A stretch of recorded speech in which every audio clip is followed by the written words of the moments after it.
Now we are joined by our winning coach, Coach Jong Chico of NX. Coach, congratulations. In the fourth quarter of this game, you were scoreless for about 4 minutes. What did you see in those minutes, and what allowed you to seal the victory in this game? Nag-step up lang naman yung defense ng Phoenix. No? They pressured us a little bit, and we couldn't find a good shot consistently. And the good shots that we were able to generate in our offense, we missed it. Pero that's just the way the game is, and we have to learn how to break the streak. Kevin made a big shot. We made big stops, which is important for us. We made big stops, so that's why we were able to, to hang on in today's game. Coach, a couple of players in and out of the lineup due to injuries and for other reasons. Berto's back, and I believe your rookie is JL Capulong is also in the lineup. These uncertainties, how has it been affecting the way you guys play? Well naman, that's just the way the game is.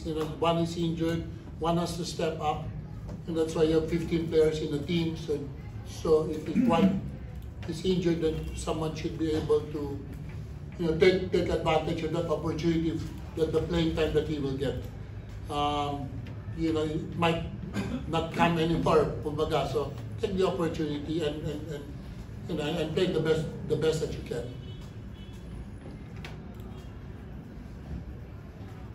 We're now ready to entertain questions from the media.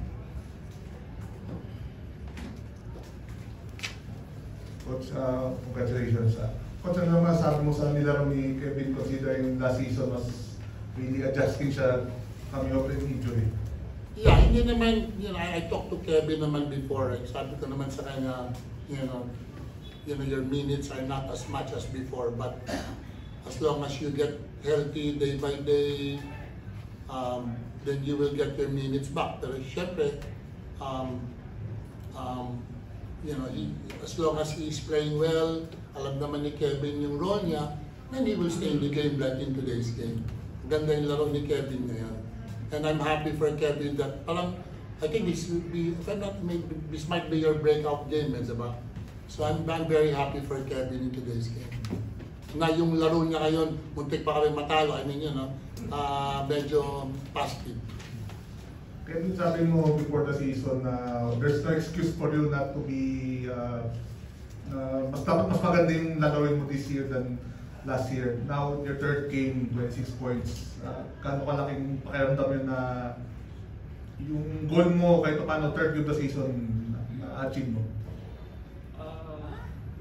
Playing well is all by God's grace, and then Coach Jong, practice kami siguro mga 2 months ahead of the season, so we really practiced early, and siguro as I've said na sinabi ko rin sa teammates ko na we're putting pressure sa sarili namin because yun na nga, gusto ko rin, personal goal ko para sa team namin to be a consistent playoff team, and of course make it to the semifinals. So yun na nga, siguro Coach Jong's yung pinag-practice kami ng maaga is to, kasi we're not as talented as the championship contending teams, but ang chance namin to compete against those teams is be consistent sa system namin. Talagang araw-araw niraran namin sistema lang namin para ma-master namin na pagdating sa game, nagiging second nature na lang na pag may depensa binigay sa amin, we know any counters na magagawa ng depensa sa amin. Coach,